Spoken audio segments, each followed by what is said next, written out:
날씨가 엄청 덥죠. 저는 이제 군인이라서 한 14일 정도 비가 엄청 많이 오고 피해가 많아서 저희가 이제 야간에 대기하고 또 군인들이 가서 이제 뭐 복구하고 이런 것들을 통제를 했는데, 그거 끝나니까 폭염이 와서 지금은 또 이제 너무 더워서 뭐 36도, 37도 이렇더라고요. 제가 한 15년 전쯤에 쿠웨이트를 한번 간 적이 있습니다. 제가 이제 뭐 놀러 간 건 아니고 출장 때문에 갔는데, 내리기 전에 이제 전세기를 타고 갔거든요. 내리기 전에 기장이 그러더라고요. 지금 쿠웨이트 날씨가 굉장히 좋다. 그때 제가 이제 이라크를 들어가기 위해서 쿠웨이트를 갔었는데, 지금 가을 날씨라서 날씨가 굉장히 좋습니다 그러더라고요. 내리는데 그 비행기 계단 있잖아요. 계단 위에 온도계가 붙어 있는데 49도더라고요. 날씨가 굉장히 좋답니다. 그러면서 이제 그러더라고요. 야, 여기는 50도를 안 넘는데요, 온도가. 그러냐? 그러니까 알고 보니까 온도계가 50도밖에 없어요. 그래서 50도를 넘어가는 걸 측정이 안 돼요. 거기에 비하면 우리나라는 괜찮은 편입니다. 그렇게 생각하시고, 다만 이제 조금 염려가 되는 것은 우리 이제 교회에 모친님들하고 이제 부친님들 계신데, 날씨가 너무 더워서 건강 잘 관리하시고 또 이렇게 뭐 휴식하고 이런 것들 잘 하셨으면 좋겠다는 생각이 듭니다. 마태복음 6장, 제가 일부 말씀 시간에 해보니까, 제가 오늘 원래는 6장 11절하고 12절 두 절을 교제를 하려고 하는데, 일부 말씀 때는 11절 하니까 거의 시간이 다 되더라고요. 그래서 조금 줄여서 이렇게 하려고 합니다. 6장 9절부터 13절까지 제가 읽겠습니다. 그러므로 너희는 이렇게 기도하라. 하늘에 계신 우리 아버지여, 이름이 거룩히 여김을 받으시오며 나라가 임하시오며 뜻이 하늘에서 이루어진 것 같이 땅에서도 이루어지이다.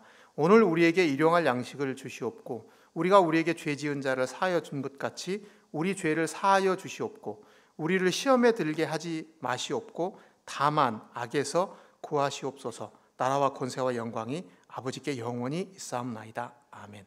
11절과 12절만 다 같이 한번 읽어보겠습니다. 11절, 12절 시작.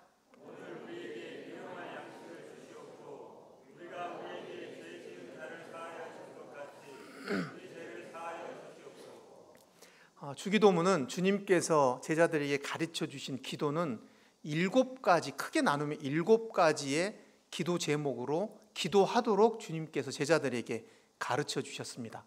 9절부터 10절까지 보면 아버지의 이름이 거룩히 여김을 받으시도록 기도하라고 하시고, 또 하나님의 나라가 임하도록 기도하라고 하시고, 또 세 번째는 하늘에서 하나님의 뜻이 이루어진 것 같이 땅에서도 이루어지도록 기도하라고 하십니다. 우리 삶을 통해서, 하나님을 믿는다고 하는 그리스도인들의 삶을 통해서 하나님을 알지 못하는 사람들이 하나님께 영광을 돌릴 수 있도록 우리가 삶을 살아야 되고, 우리가 사는 가정에서, 직장에서, 학교에서, 사람을 만나는 그 장소에서 우리를 하나님이 다스리시고 통치하셔서 하나님을 알지 못하는 사람들이 저 사람 가운데 하나님이 함께 하시고, 또 저 사람을 다스리고 있는, 통치하시는 분이 저 사람의 가치가 하나님으로부터 온다고 하는 것들을 알 수 있게 우리가 삶을 살도록 하나님께 기도하고, 하나님이 자녀들에게, 하나님의 자녀들에게 원하시는 많은 뜻이 있는데 통칭해서 하나님의 자녀답게 살 수 있도록 우리가 기도하도록 주님께서는 말씀하고 계신다고 생각이 듭니다. 오늘 우리에게 일용할 양식을 주시라고 하나님께서 기도하라고 합니다. 저는 주님이 가르쳐 주신 이 기도를 곰곰이 묵상하면서 이런 생각을 해봤습니다. 내가 이런 기도를 해봤나? 하나님께 일용할 양식을 주십시오, 이런 기도를 해봤는가 하는 생각을 해봤습니다. 일용할 양식이 무엇냐부터 생각을 해볼 필요가 있는데, 많은 오래된 학자들이 하나님의 이 일용할 양식에 대해서 크게 한 5가지 정도의 의견을 이야기하고 있습니다. 첫 번째는 말 그대로 먹는 거다, 음식이다, 이렇게 얘기하는 분이 있습니다. 그런데 어떤 분들은 아니, 하나님께서 먹고 사는 거에 대해서 걱정하지 말라고 했는데 주님이 그거를 기도하라고 했겠느냐? 그건 아니다. 이것은 우리가 매주일 아침에 드리는 만찬 예식을 통해서 주님의 떡과 피를 상징하는 이 떡과 잔을 상징하는 거다. 그래서 주님을 기억하도록 기도하라고 하는 거다라고 이야기하는 분들도 있고, 아니다, 이것은 영적인 양식이다, 또 이렇게 하는 분도 있고, 아니다, 이것은 예수 그리스도다라고 이야기하는 분들도 있습니다. 칼빈이나 이런 분들은 이 일용할 양식을 우리가 살아가는 데 필요한 모든 것들이라고 이야기를 합니다. 먹는 것, 입는 것, 사는 집, 어떤 여건, 환경, 이런 것들을 다 이야기하고 있다라고 이야기하고 있는데, 저는 개인적으로 이제 모든 것들이 다 일리가 있다고 생각이 듭니다. 그런데 오늘 저는 마지막으로 그 모든 양식, 우리가 살아가는 데 있어서 인간다운 삶을 살아가기 위해서 필요한 양식이라고 그 의견에 조금 더 동의를 하고 오늘 그렇게 생각을 하고 교제를 나누고자 합니다. 이렇게 이제 주장했던 분들 대표적인 분이 존 칼빈하고 마틴 루터입니다. 그리고 최근에 오면서 많은 학자들은, 대부분의 학자들이 이 일용할 양식이라고 하는 것이 사람이 살아가는 데 필요한 모든 것들이라고 이렇게 이야기하고 있는 것 같습니다. 형제 자매님들은 먹고 사는 것, 입고 자고, 환경, 이것이 어디서 온다고 생각하십니까? 이게 사실은 쉽게 이야기할 수 있는 부분은 아니고, 제가 이제 말씀을 준비하면서 이런 생각을 합니다. 주님이 말씀을 통해서 이렇게 말씀하시지만, 그리고 그것이 저의 마음 가운데 부담이 되고 또 교훈을 주지만 전적으로 제 삶에서 그것이 이루어지고 있다라고는 사실 말씀드리기 어렵습니다. 많은 갈등들이 있고, 또 사실은 어떤 면에서는 주님 앞에 부끄러운 부분들도 있고, 주님께서 이렇게 말씀하시지만 제 삶 가운데 그렇게 나타나지 않는 것들이 있어서 마음에 참 부담이 되는 부분들도 있습니다. 오늘 나누려고 하는 이 교제도 사실은 굉장히 부담스러운 주제 중에 하나라고 생각이 듭니다. 어떤 사람들은 당신이 먹고 사는 문제가 어디서부터 옵니까? 라고 이야기하면 많은 사람들이 이렇게 이야기합니다. 제가 직장을 가지고 있는데 직장에 가서 열심히 일해서 한 달마다 또는 주기적으로 월급을 받습니다. 그것을 가지고 내가 먹을 것을 사고, 집을 샀으면 집 산 어떤 이자를 내고, 또 원금을 갚고, 자녀들에게 필요한 옷을 사주고, 그렇게 해서 삽니다. 이렇게 이야기하는 분들도 있고, 어린 자녀들 같은 경우에는 우리 부모님이 고생하셔서 일하셔서 우리가 필요한 것들을 공급해 줍니다. 어떤 사람들은 우리 남편이 열심히 일해서 내가 먹고 삽니다. 반대인 경우도 있겠죠. 우리 아내가 열심히 일해서 내가 먹고 삽니다. 어떤 사람들은 우리 부모님이 부자여서 나에게 물려준 돈이 있습니다. 참 부러운 일입니다. 저에게는 그런 부모님이 안 계셔서. 근데 그런 부모님이 계셔서 제가 그걸로 먹고 삽니다. 우리가 이렇게 얘기할 때 군이나 직장 생활 하시는 분들, 직장 생활 하다 보면 참 인격적으로 모멸감을 느낄 때가 있습니다. 내가 이렇게 대우를 받는데도 직장 생활을 해야 되나? 하는 생각들을 아마 여러 번 해보셨을 겁니다. 근데 왜 그런 생각을 하시면서 그 직장에서 일을 하죠? 왜냐하면 먹고 사는 문제가 직장에 달려있기 때문에 그렇습니다. 만약에 그렇지 않다면, 베드로전서 5장 7절에 보면 너희 염려를 다 주께 맡겨버리라, 이런 말씀이 있습니다. 사우디아라비아에 왕세자가 있는데 이름이 좀 깁니다. 무함마드 빈 살만 알사우드. 이름도 길죠. 이름을 어떻게 부르는 거예요? 우리 보통 그냥 무함마드라고 이렇게 부르는데, 이 사람이 총리도 되고 왕세자이면서 국방부 장관으로 알고 있습니다. 실제로 사우디아라비아의 실권을 가지고 있는 사람입니다. 이 사람의 재산이 정확히 얼마인지 잘 모릅니다. 그런데 이제 찾아보면 이 사람 재산이 어느 정도 된다고 하냐면 작년 기준으로 2,890조 원쯤 된다고 합니다. 상상이 안 가시죠? 2,890억 원이 아니고요, 1,000억 원도 아니고요, 2,890조래요. 조. 우리나라 제일 부자가 한 10몇 조 되거든요. 2,890조. 이 사람이 먹고 사는 문제로 걱정할까요? 그냥 비행기가 필요하면 하나 사면 돼요. 이 사람은 한 500억, 600억은 이 사람한테 돈도 아니거든요. 이 사람 먹고 사는 거 걱정 안 할 겁니다. 왜냐하면 이 사람은 먹고 사는 문제에 대한 염려를 뭐에 맡겼냐? 가지고 있는 돈에 맡겼어요. 돈이 너무 많으니까 걱정 안 해도 됩니다. 이 사람이 22년도에 우리나라를 방한했었습니다. 작년에 롯데 호텔에서 머물렀는데 하루 숙박비가 2,200만 원이었습니다. 보통 사람 연봉만큼 쓰는 거죠. 이 사람 돈에 비하면 아무것도 아니에요. 필요하면 롯데 호텔 사면 됩니다. 이 사람 걱정 안 합니다. 형제 자매님들 먹고 사는 거 걱정하십니까? 저는 걱정이 좀 됩니다. 제가 이제 군생활에 한 3년 정도 남았거든요. 그 이후에 뭐 하지? 이런 걱정을 합니다.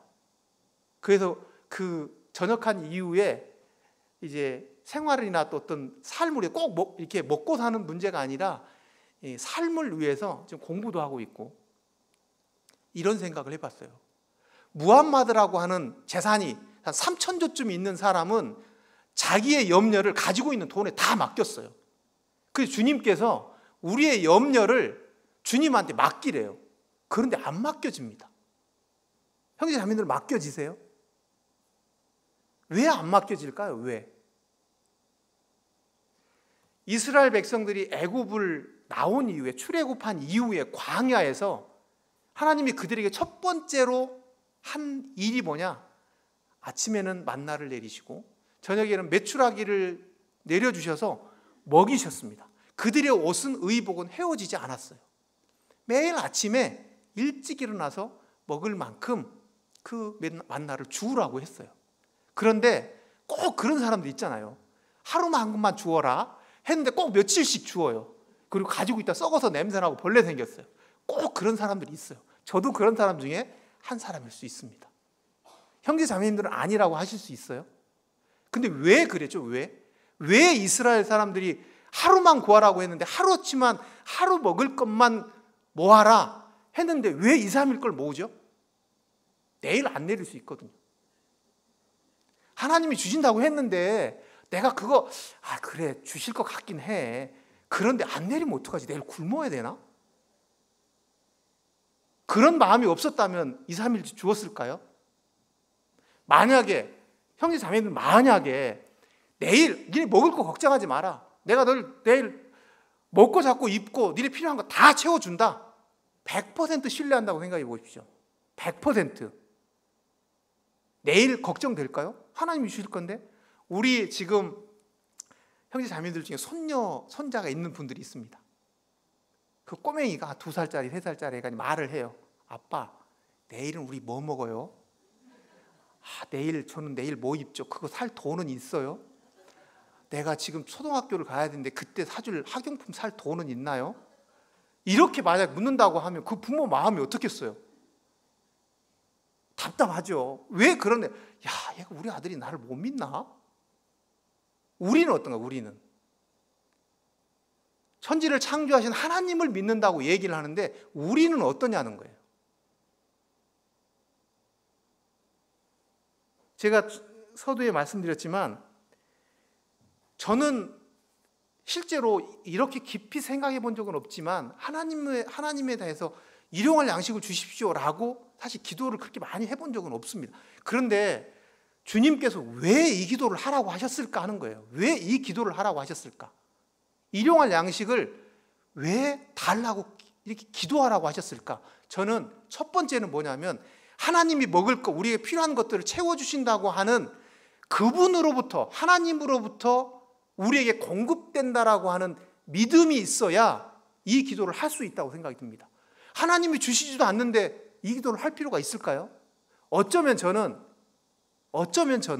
제가 열심히 일해서 부대로부터, 군에서부터, 나라에서 봉급이 나와서 내가 먹고 산다, 이런 생각이 무의식 중에 제 마음 가운데 있었기 때문에 하나님이 채워주시지 않으니까 제가 하나님께 그걸 간절하게 구할 필요가 없었지 않았나, 이런 생각을 해봅니다. 형제자매님들, 하나님으로부터 내 먹고 사고 입고 환경들이 주어진다면 그 하나님 안 구하시겠습니까? 마태복음 4장에 보면 예수님이 성령에 이끌려서 광야에 가서 시험 받는 장면이 나옵니다. 2절에 보면 이렇게 나옵니다. 예수님이 40일 동안 금식하셔서 아무것도 안 드셔서 줄이신지라, 그러니까 배고팠다, 이렇게 나옵니다. 3절에 마귀가 뭐라고 하냐면 이 돌들을 변하여 떡덩이가 되게 하라, 이렇게 시험합니다. 한번 상상을 해보십시오. 40일 동안 굶었습니다. 아무것도 얼마나 배고프겠습니까? 하루만 굶어도 배에서 꼬록꼬록 소리 나고 그러는데, 그런데 돌을 변해서 떡덩이가 되도록 하라고 한 겁니다. 배고프니까 이 돌을 변해서 떡이 되게 해서 먹어라, 이런 거예요. 이게 잘못됐나요? 근데 예수님이 이걸 거부하시잖아요. 사실은 제가 이 말씀을 곰곰이 생각해보고 또 주석도 찾아보고 이렇게 하면서 마귀가 왜 그랬을까? 왜? 의미는 이런 겁니다. 먹고 사는 문제가 해결이 된 이후에 하나님도 찾고 믿음도 찾고 뭐 교제도 나누고 이렇게 하라는 거예요. 삶의 우선순위에 관련된 부분입니다. 먹고 사는 문제부터 해결해라. 그 뒤에 신앙이고 믿음이고 뭐 복음이고 이거 찾아라, 이런 겁니다. 제가 처음에 말씀드렸잖아요. 이게 참 부담스러운 주제의 말씀이라고 저는 생각이 듭니다. 왜냐하면 제가 이 부분에 완전히 자유롭지 않거든요. 형제 자매님들은 어떠세요? 이게 참 어려운 부분이라고 생각이 듭니다. 그러나 주님께서 왜 이것을 기도하라고 하셨을까? 이것이 참 어렵기 때문에 그것 때문에 기도하라고 하셨다고 생각이 듭니다.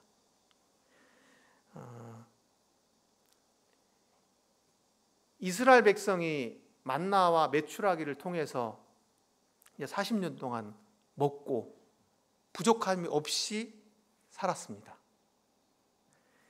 그 16절에 보면 이렇게 나옵니다.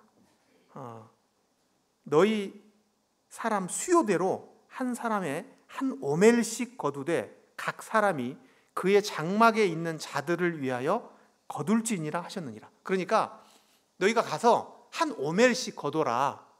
그런데 장막에 있는 사람들 것도 생각해서 거둬라, 이렇게 말씀하신 거예요.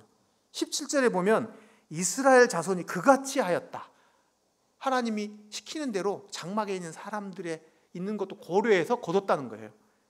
그리고 17절에 그 거둔 것이 많기도 하고 적기도 하나. 18절에 오멜로 되어본즉 많이 거둔 자도 남음이 없고 적게 거둔 자도 부족함이 없이 각 사람은 먹을 만큼만 거두었더라. 좀 이상하지 않나요? 어떤 사람은 많이 거두고 어떤 사람은 적게 거뒀다는데 많이 거둔 사람도 남지 않고 적게 거둔 사람도 부족하지 않았대요. 이 부분을 사도 바울은 고린도 후서 8장 14절과 15절에 이렇게 말씀하고 있습니다. 14절에 보면 이제 너희의 넉넉한 것으로 그들의 부족한 것을 보충함은 후에 그들의 넉넉한 것으로 너희의 부족한 것을 보충하여 균등하게 하려 함이라. 15절에 기록된 것 같이 많이 거둔 자도 남지 아니하였고 적게 거둔 자도 모자라지 아니하였느니라. 무슨 말씀이냐면 만나를 많이 거둔 사람은 적게 거둔 사람한테 나눠준 겁니다. 적게 거둔 사람은 많이 거둔 사람으로부터 받았습니다. 늘 그럴까요? 반대인 경우도 있겠죠. 아파서 병들어서 움직이지 못하는 사람들이 장막에 있으면 그 사람이 먹을 만나와 메추라기는 누가 거뒀느냐? 움직일 수 있는 사람이, 건강한 사람이 거둬서, 많이 거둬서 그 부족한 사람에게 주었다는 겁니다. 그래서 남지도 않고 모자라지도 않았다는 겁니다.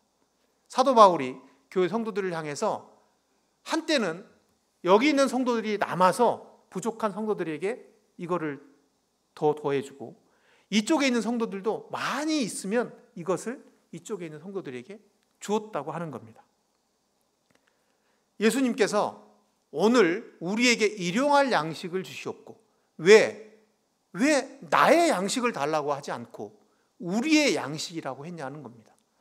이 마태복음 6장 9절부터 13절까지 우리라고 하는 단어가 6번 나옵니다. 왜 주님께서 이렇게 기도해라, 오늘 나에게 양식을 주시고, 이렇게 하지 않고 우리에게 일용할 양식을 달라고 이렇게 기도하라고 했을까 하는 겁니다. 손자하고 짜장면을 먹으러 갔습니다. 그런데 지갑을 보니까 딱 짜장면 한 그릇값만 있는 겁니다. 물론 요즘에는 카드를 가지고 다니지만 그냥 예와 상 딱 짜장면 한 그릇값만 있는 거예요. 아주 예쁜 조카, 그 손자 데리고 갔어요. 짜장면 한 그릇을 시켰습니다.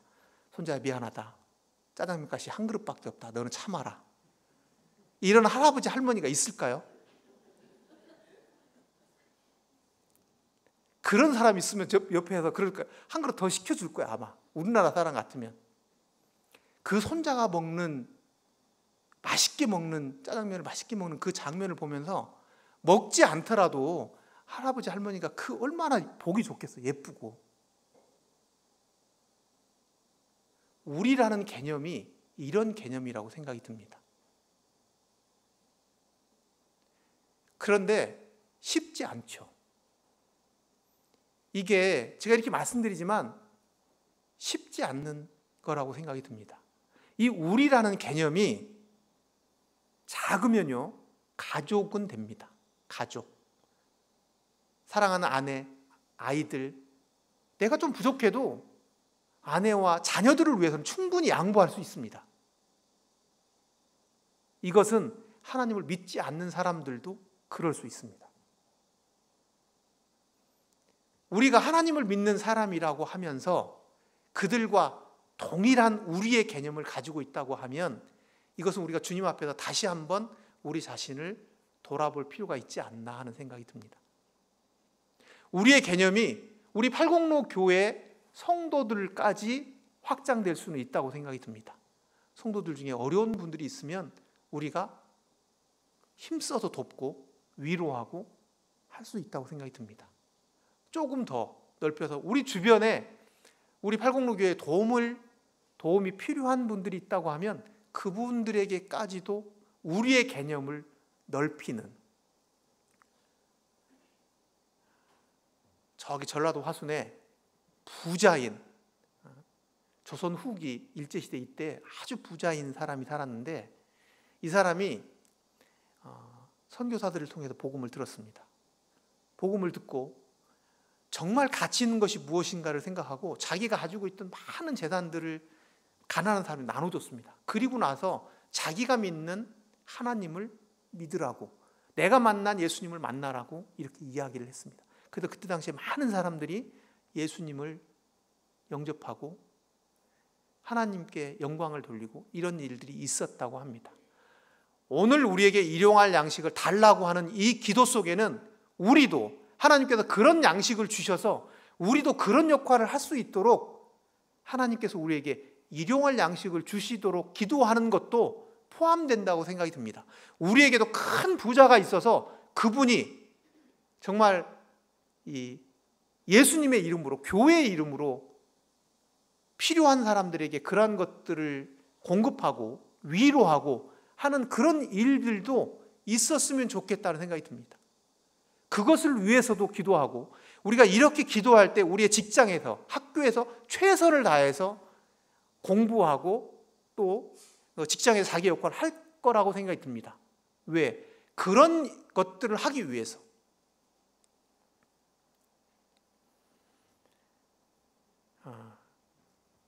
우리의 이 삶이 하나님의 공급으로 가능하다라고 하는 것을 인정하고, 우리는 하나님 없이, 하나님의 공급 없이는 살 수 없는 그런 존재라고 하는 것들을 인정할 때, 그 사우디아라비아의 이 왕세자가 자기가 가지고 있는 큰 재산 때문에 염려를 다 맡겼던 것처럼, 그보다 훨씬 크신 하나님을 아버지라고 부르는 우리가 우리의 염려를 그분께 맡기고, 필요가 보이는 곳이 있다고 하면 하나님께서 우리의 삶을 책임져 주신다고 하는 그 믿음 전제로, 우리도 하나님이 원하시는 크리스찬으로서의 삶을 나타낼 수 있는, 그렇게 살 수 있도록 우리가 늘 주님 앞에 오늘 우리에게 일용할 양식을 주시기를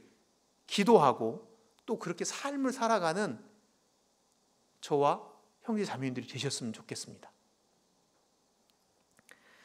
12절에 우리가 우리에게 죄 지은 자를 사하여 준 것 같이 우리 죄를 사하여 주시옵고, 이 부분은 먼저는 이런 부분이 좀 해결이 돼야 됩니다. 구원받은 우리도 하나님 앞에 죄 사함을 구해야 되느냐 하는 겁니다. 여기서 우리 죄를 용서해달라고 구했던 이 대상이 누구냐? 누가 이런 기도를 했냐면 제자들이 기도를 했습니다. 누구를 향해서? 아버지 하나님을 향해서. 그러니까 여기 본문에 나오는 기도하는 사람들은 사실은 하나님의 자녀들, 예수님의 제자들이었습니다. 이런 사람들이 그러면 매일 죄를 위해서 이렇게 용서해달라고 구해야 되느냐 하는 겁니다. 여기서 죄를 위해서 기도하는 것들은 우리가 지옥에 가고 심판을 받고 이런 죄하고는 관련이 없습니다. 또 설령 만약에 우리가 우리의 죄를 위해서 하나님께 기도한다 그래서 우리 죄가 용서되는 게 아닙니다. 죄는 반드시 죽음으로서만 해결 가능합니다. 피 흘림이 있은즉 죄 사함이 있다고, 누군가 우리 죄를 위해서 죽어져야만 우리 죄가 용서되는 겁니다.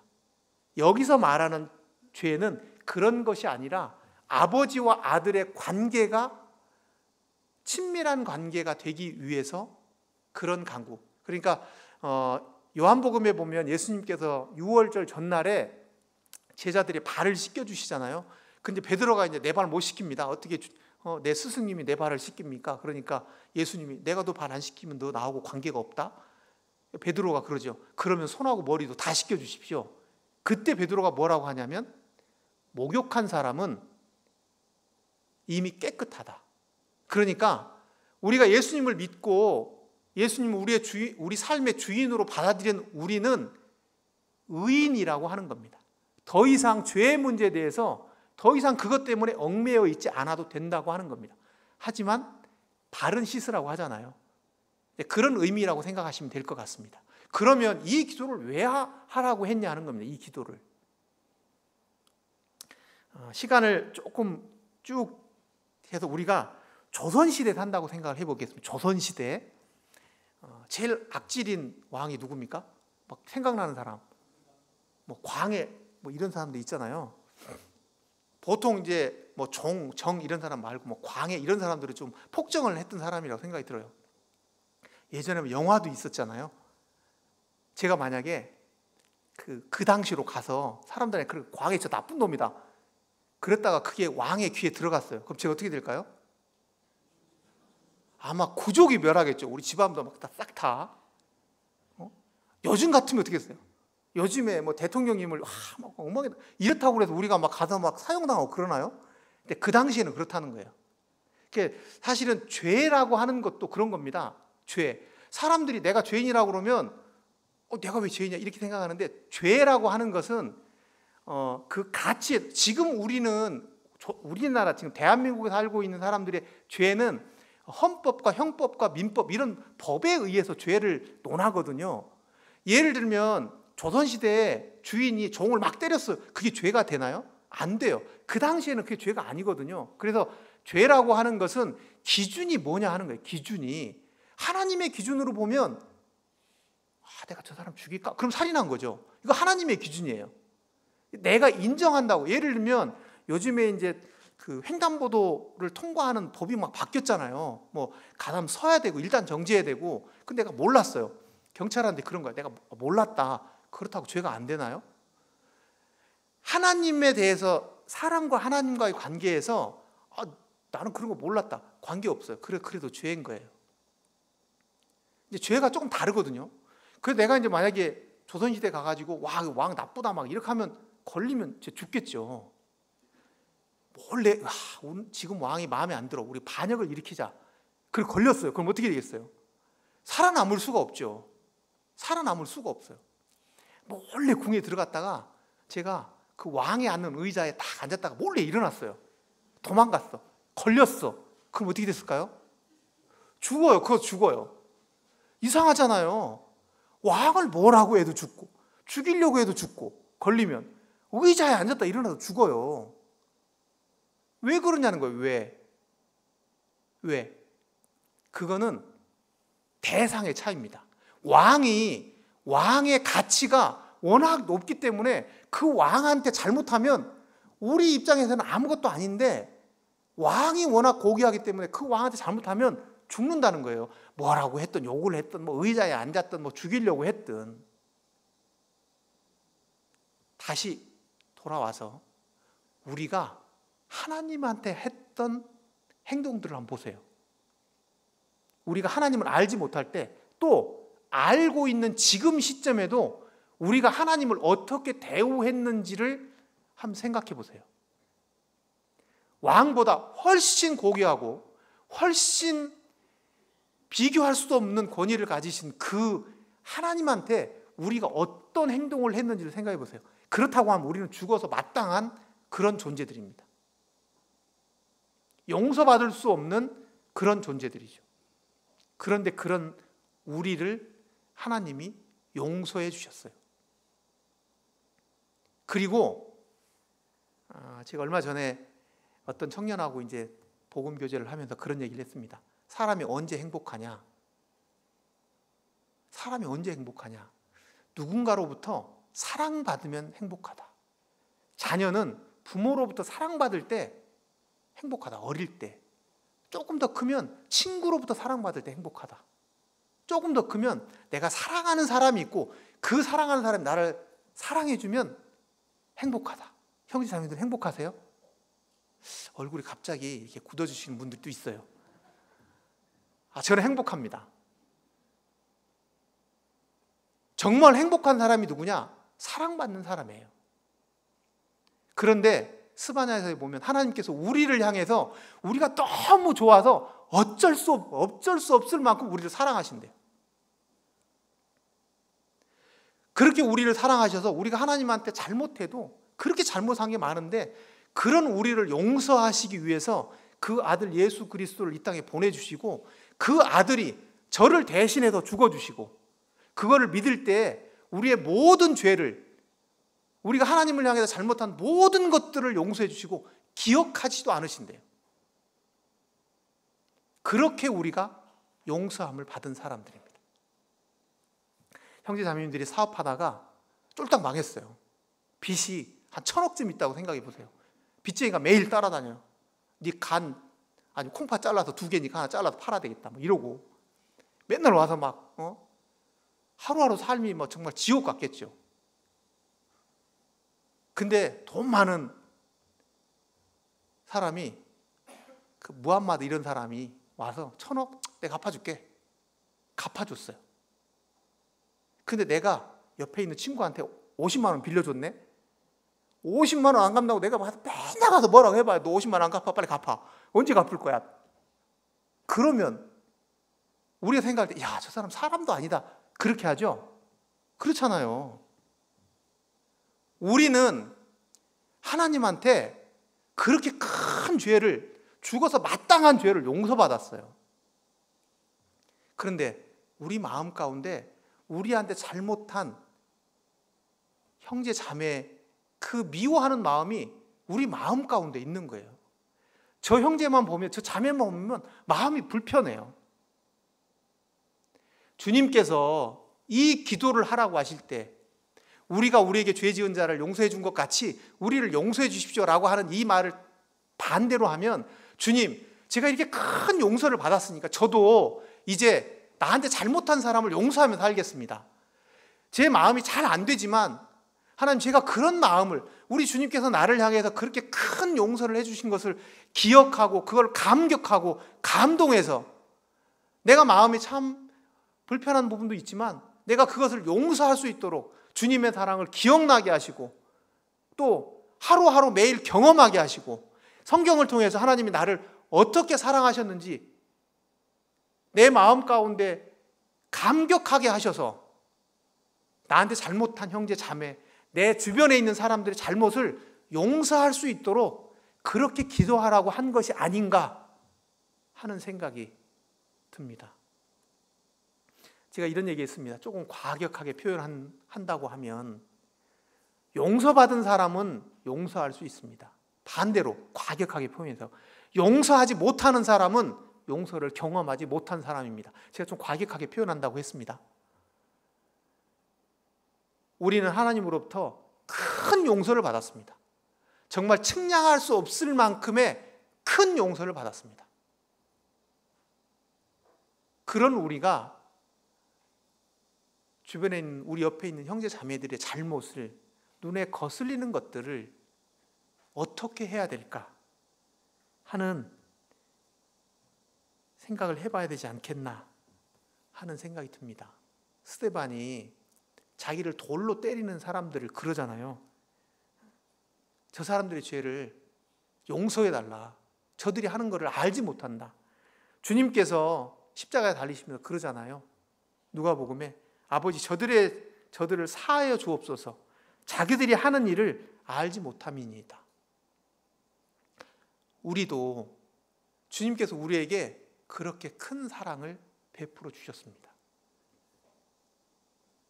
제 마음 가운데 제가 주기도문으로 자주 기도하거든요. 이렇게 이 기도문을 쭉 외우면서 그래서 그런 생각들을 합니다. 주님, 제 마음이 좁아져서 주님께서 저에게 주신 것은 굉장히 넓은데 제가 좁아져서 형제 자매들의 작은 잘못, 저는 그보다 훨씬 큰 잘못들이 있는데 그걸 보지 못하고 작은 잘못을 제가 좁아져서 그것이 제게 어려움이 되지 않도록 행복하려면요, 내가 아버지가, 부모가 자식이 참 행복하기를 원하시는데 그렇게 행복하려면 첫 번째 사랑받고 있다고 하는 걸 느껴야 됩니다. 그 누군가를 사랑해야 됩니다. 그리고 내가 왜 사는지를 알아야 돼요. 그리고 또 하나는 내가 미워하는 사람이 없어야 됩니다. 하나님이 우리가 행복하시길 원하는데 그 행복함을 막는 것 중에 하나가 뭐냐? 내가 누군가를 미워하는 거예요. 그 사람만 보면 밥맛이 없어요. 그 사람만 보면 짜증나요. 이런데 행복하겠습니까? 행복하게 하기 위해서 우리가 기도할 때마다 아버지 하나님, 제 마음을 넓게 해주십시오. 무엇보다 하나님이 저를 어떻게 사랑하셨는지 이것을 기억나게 하시고 그 감동이 매일매일 경험하게 하셔서 오늘 지금 이 시간 정말 누구도 용서할 수 있도록 또 그런 마음이 들 때마다 하나님이 나를 어떻게 사랑하셨는지 기억나도록 해주십시오. 이렇게 기도하라고 이 기도를 하셨다고 생각이 듭니다.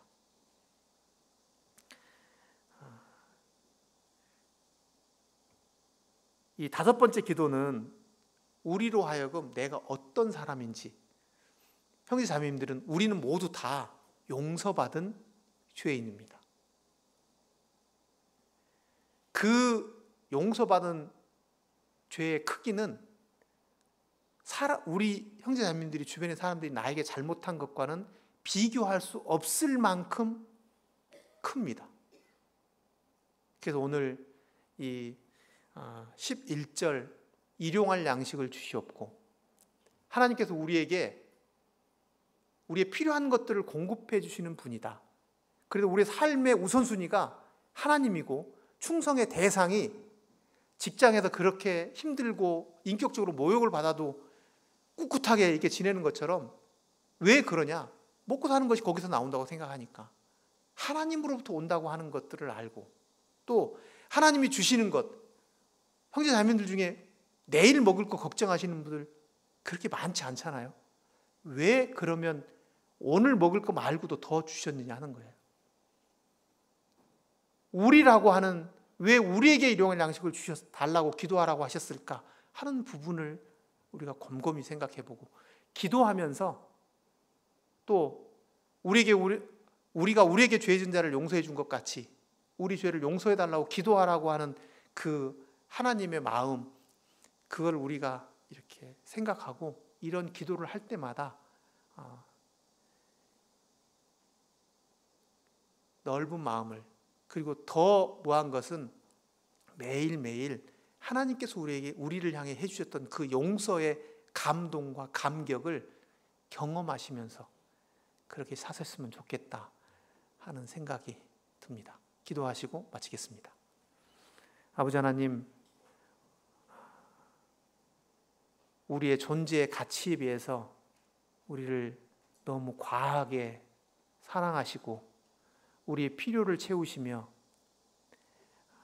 우리가 살아가는 모든 날 동안 부모가 자식이 행복하기를 원하는 것처럼 하나님께서 우리가 참 행복하기를 원하셔서 베풀고 나눌 수 있는 마음의 여유를 갖도록 오늘 우리에게 일용할 양식을 달라고 그렇게 기도하게 하시고, 하나님이 우리를 어떻게 사랑하시고 우리의 죄를 어떻게 용서하셨는지 매일매일 경험하고 그 감격 가운데 우리도 동일하게 우리에게 사소한 잘못을 한, 아주 작은 잘못을 할 형제 자매들, 또 주변의 사람들을 용서할 수 있는 우리가 되도록 그러한 기도를 하게 해주셔서 감사를 드립니다.